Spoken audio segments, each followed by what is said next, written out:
कलकत्ता के नजदीक के गांव में एक लड़का रहता है। उसका नाम अमर सिंह था। उसके पत्नी का नाम नवनीत था। अमर सिंह को उसके पिताजी की तरफ से 4 एकड़ की खेती मिली थी। वो 4 एकड़ खेत में खेती करके अपने परिवार को पालता था। खेती करना अमर सिंह को बिल्कुल पसंद नहीं था। उसको बचपन से बिजनेस करने का एम था। अमर सिंह बहुत पढ़ा लिखा था, पर जिंदगी में उसकी किस्मत साथ नहीं दे रही थी। कितने भी व्यापार धंधा किया, किसी में भी सक्सेस नहीं हुआ। हर किसी में नुकसान हो रहा था। अमर सिंह अपने 4 एकड़ की खेती को गिरवी रखकर दोस्तों के साथ मिलकर एक व्यापार शुरू करता है। वो व्यापार में भी सक्सेस नहीं होता। सभी दोस्त उसको धोखा देकर चले गए। आखिर में अमर सिंह के पास हाथ में एक पैसा भी नहीं था। घर का किराया भी भर नहीं सकता था। ऐसी परिस्थिति हो गई थी।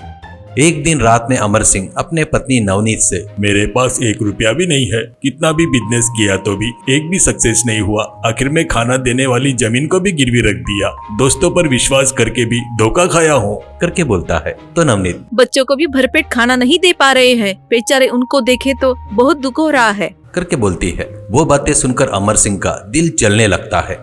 एक दिन अमर सिंह और उसकी पत्नी घर से निकलकर रोड पर जा रहे थे। एक साइकिल पर टीन की पेटी रखकर उसमें हर तरह के बोतल रखे रहते हैं। झालमुरी बाबू, झालमुरी, आओ बाबू आओ करके चिल्लाते हुए एक व्यक्ति बेच रहा था। उस साइकिल के गोल गोल लड़के लड़कियां उस झालमुरी को खरीद कर खा रहे थे। बाद में सभी लोग पैसे दे रहे थे।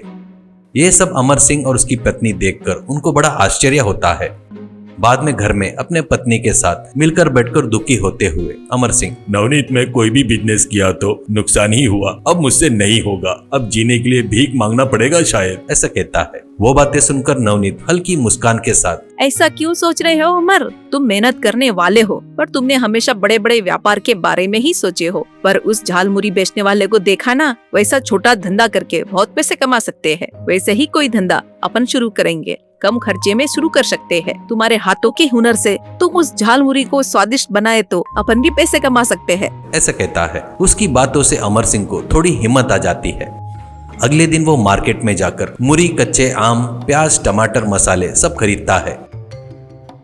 बाद में एक किराए की साइकिल खरीदकर एक बड़े डब्बे के ऊपर झालमुरी कर लिखकर अगले दिन अमर अपने साइकिल पर झालमुरी को लगने वाला सामान भरकर गाँव में निकलता है। गांव में आकर एक जगह पर साइकिल रोककर अमर, अरे आओ बाबू, आओ आओ बाबू, झालमुरी जबरदस्त स्वाद के साथ झालमुरी, अरे आओ बाबू आओ करके चिल्ला रहा था। पहले कुछ लोग ही आते हैं, पर बनाए सो झालमुरी के स्वाद बहुत बढ़िया रहने से लोग आना शुरू हो जाते हैं। इससे उसका व्यापार थोड़ा बढ़ जाता है।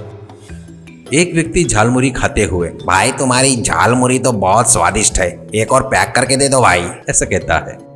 ऐसे गांव के सब लोग ऐसे आकर खाते हैं और ले जाते थे। ये देखकर अमर का दिल खुशी से भर गया। ऐसे कुछ दिन बीतने के बाद अमर के झालमुरी का नाम पूरे गांव में फैल जाता है। अमर सिंह नए तरह तरह के टेस्ट बनाकर खास मसालों से झालमुरी बनाकर कस्टमरों को दे रहा था। ऐसे दिन ब दिन अमर सिंह के व्यापार के साथ साथ कमाई भी काफी बढ़ गई थी।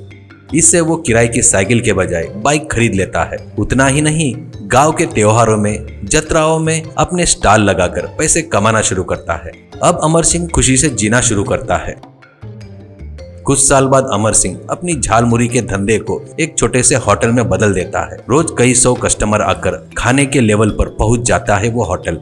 एक दिन अमर को इससे पहले धोखा दिए सो दोस्त लोग वो देखकर आश्चर्य होते हैं। एक दोस्त, ए अमर, तू यहाँ तक कैसे पहुँचा यार करके पूछता है। तो अमर हंसते हुए, मैं व्यापार बोले तो बहुत बड़ा चाहिए करके सोच रहा था, पर व्यापार छोटा है करके सोचना छोड़ दिया ना, उस दिन से मेरी किस्मत बदल गई। मेरी पत्नी ने दिए सो सलाह ने ही मेरी जिंदगी बदल डाली करके कहता है। दोस्त लोगों ने जो किया था उसके साथ उससे वो सब लोग शर्म से सिर झुका लेते हैं।